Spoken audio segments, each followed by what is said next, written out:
This is WSLS 10, Virginia Today. Living in filth, what was inside the home where a toddler went missing this week in Henry County, plus a timeline of events once the parents realized he was gone. A lot of bad things have happened at Northside, a lot of transition, a lot of bumps in the road, but you know, the Northside community is family and we can work through all these things. School safety concerns, the new rules in place to cut down on future threats. Good morning. Thanks so much for joining us on Virginia Today here on WSLS 10. I'm Jenna Zibton. And I'm Patrick McKee, and it looks like we've got some rain falling for us already outside, but what we're seeing, nothing compared to what the folks to our west have seen. In western Iowa, at least one confirmed tornado. It touched down on the ground Wednesday with strong storms ripping through the region. Tornado warnings and watches were put into effect. It's all part of a storm system that brought heavy rain, hail, and high wind. That's where a funnel cloud was spotted near Omaha. You see it there. Most areas have minor damage to trees and structures. For more on what's happening here at home as we head through the next 24 hours, going to hand things over to Christina Montori in the Weather Center with an update on your forecast. So what's this rain doing outside this morning, Christina? It looks like some heavy pockets. Right, we do have a few heavy pockets. We even have a little bit of lightning going on in a couple of areas, but most of us are dealing with plain rain shower activity. And where we do see breaks, we have a little bit of fog as well. Heading out to the bus stop this morning, make sure you have that umbrella. Most of us are dealing with the rain. Temperatures not too bad in those low 60s. We will climb into the low and middle 70s this afternoon, and a few thunderstorms will be possible this afternoon. Right now, a couple of thunderstorms going on in areas just to the north of 64 in the Covington area. Just a couple of minutes ago, we had a little bit of lightning associated with that, but at the moment, mainly just looking at some gusty wind conditions and also those pockets of heavy rain. That will be heading into Healing Springs at about 7:05, into Selma right around 7:09 this morning. Most of us dealing with the rain through about 8 this morning. Then we get a little bit of a break before those thunderstorms move in. I'll break it down hour by hour. Coming up at 6:40, I'll have your 7-day outlook and the picture of the day right after that. Checking in with time saver traffic as you're heading out on 220 South. A little bit of a slowdown from Clifton Forge into Roanoke. That commute will take you about 80 minutes. No slowdowns from Roanoke to Rocky Mount or Rocky Mount into Martinsville. Patrick. Thanks, Christina. 6:32 now, and we continue following breaking news this morning out of Danville as police investigate a shooting. The victim says shortly after midnight, he was walking on Greenwich Avenue toward North Main Street when two young men approached him from the other side of the street. Both of them had guns and demanded money. The victim then took off and was shot in the foot. He's recovering this morning in the hospital. If you have any information, you're asked to call police. New details are emerging about the living conditions at the home of a Henry County boy who went missing this week. The parents, Blake Ryan and Tammy Stowe, are facing charges of child neglect and possession of marijuana. According to court documents, while helping in the search for 3-year-old Mason Ryan, officers saw filthy living conditions inside the family home. Officers found chicken feces on the floor and a roach infestation. The kitchen sink was full of dirty dishes and decaying food. Also during the search, police found a green plant and a small bag that tested positive for marijuana. One of the men charged in the shooting death of a Danville man receives his sentence today. In March, a jury found Jabri Pettis guilty of first-degree murder in the death of Benny Sigmund. Pettis could be sentenced to 20 years to life.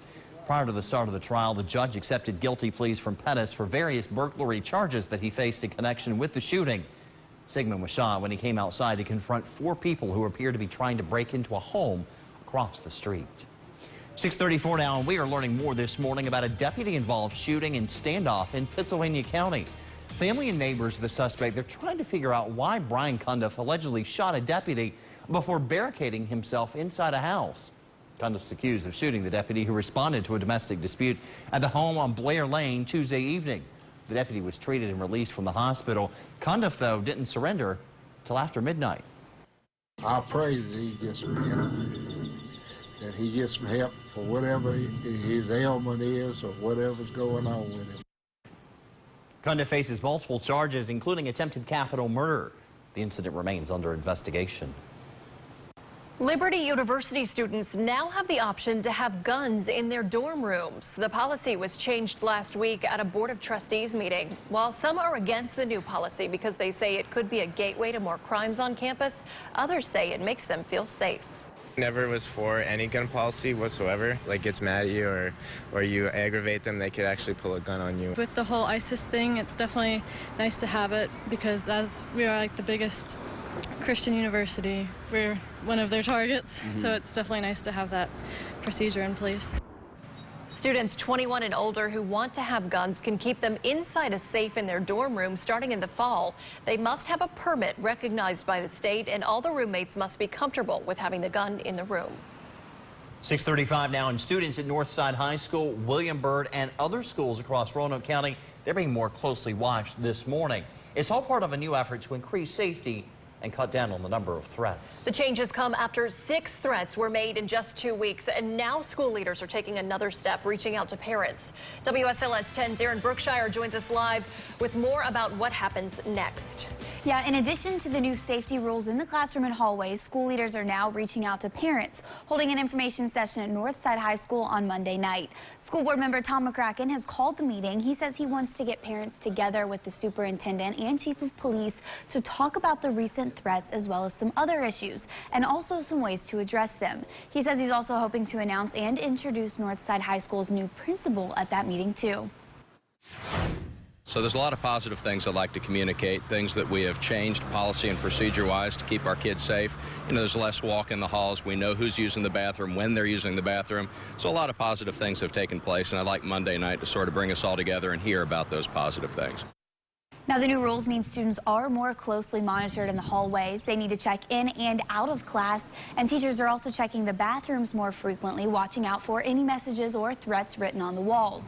Now, it's a change that students like Tom's daughter, Christy, say makes them feel safer. I think we should be concerned because obviously if the person is making a threat, then, you know, it's scary, and if they can make a threat, then they can actually come and do something, and that's scary. And so we shouldn't just be like blowing it off like it's nothing, but that's what some people are doing. Now, so far, 2 students have been arrested in connection to some of those threats, but police are still investigating additional threats at William Byrd, Northside, and Hidden Valley High Schools. Monday's community meeting will begin at 7 o'clock at Northside High School. I've posted more information about that to our website, WSLS.com.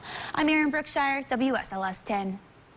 Mosquito season begins Sunday in Virginia. A new risk forecast is highlighting the potential dangers of Zika in the U.S. NASA is now helping in the battle against the virus. Scientists created a forecast map showing the potential spread of the mosquito-borne virus in the United States. You can see the southern and eastern U.S.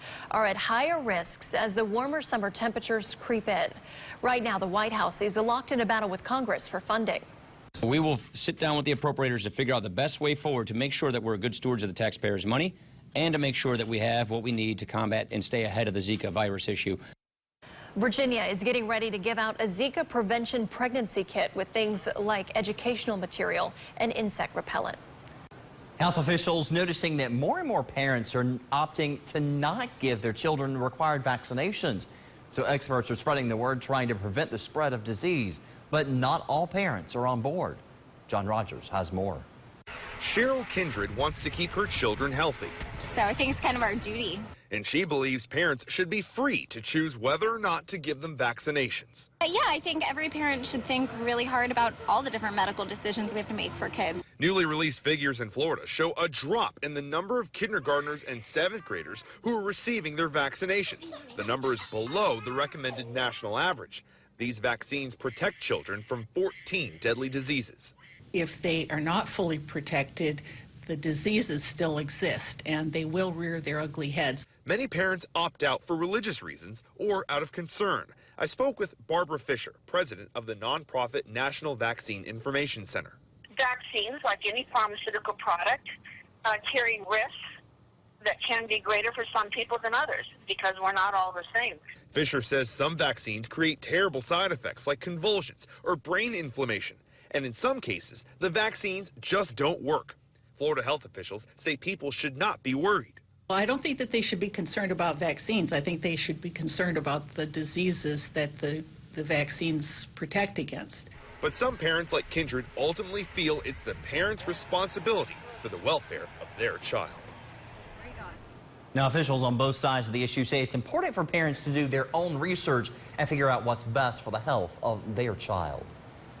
Well, our Virginia Proud weather tour, it kicks off today in Montgomery County. We're really excited about this. Storm Team 10 Chief Meteorologist Jeff Hanowich giving our forecast live from Bellevue Winery in Blacksburg. Then we make stops in nearly every county throughout Southwest Virginia. Now we're going to wrap up this tour coming up near the end of May on the 26th in Henry County. And I know we're hoping Jeff doesn't get too wet out there today. Right. You can make this really fun. You could head out there, talk to Jeff. We really want you to come out and join everyone. Make an Al Roker-inspired sign, except exactly. the Jeff sign. Yes. Yeah. Yes. Do that. That would be so much fun.